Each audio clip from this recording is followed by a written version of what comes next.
and Bowlesby alluded to that a little bit, but that's a little nugget.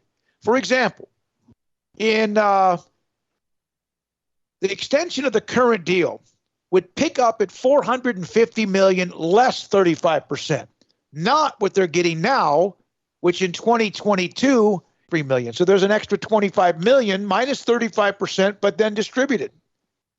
And hey, everything, another couple of million here, another couple of million here. I'm just curious to see what happens in 2024 when the negotiating window opens again for the TV contract, like what this means. There has to have been some sort of discussion with what it would be worth. I mean, otherwise you don't do it. And does the Big, I mean, that gives you the Big 12 3 years to figure out what do you do with your tier 3 rights?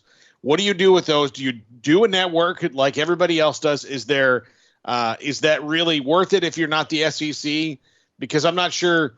The Big Ten network. I mean, the Big Ten network has a lot of money. I mean, dude, I have no interest in a Big 12 network. I'm gonna tell you right now, somebody who like my favorite concert is the Big 12. I have no interest in watching a Big 12 network. I mean, I'm sure plenty of people do, but I think they've got to do it. If it's just a standalone channel like the Longhorn Network is, it's not gonna really matter in the long run. I think they got to be very much on that streaming game, if anything. What they can do, though, is now open up, and Bowlesby mentioned this. Of course, he's going to mention the positives, but what they can do now is say that they're in the state of Florida and Ohio. No matter what, that might be 5 people. It could be much more than that.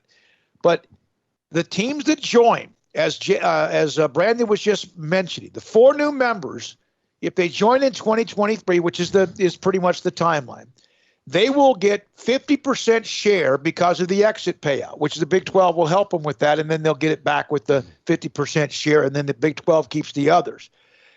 This is from the current contracted payout of roughly $25 million. So they're coughing up, actually, in a way, even more money than the exit fees will be, but getting in return more money because they're going to start getting more per year. So there's still a lot of irons. By the way, on the TV deal, ESPN, the biggest, what would be the best thing, and I don't see it happening, is CBS Sports and Fox getting involved in this. And I don't think CBS is going to do it, and I don't see Fox doing it. But that would be like, oh my God, really?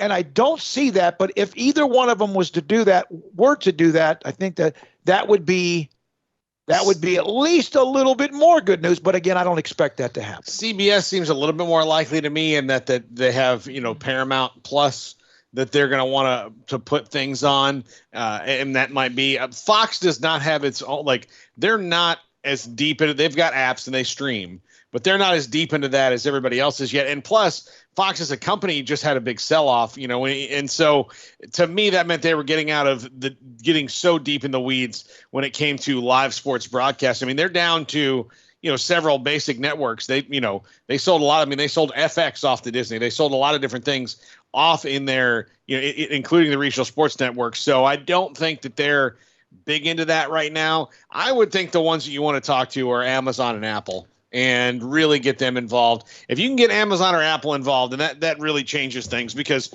they have money. Like they don't care that they lose money on things as much. They're just trying. Wouldn't that be nice? Fox, by the way, one of the things that probably keeps them out, we know their NFL contract, all of these, is also that they have been leveraged hard by the Big Ten network as they continue to grow. We always hear about the SEC, but the Big Ten is an 800-pound gorilla as well. It's 4:32. Paul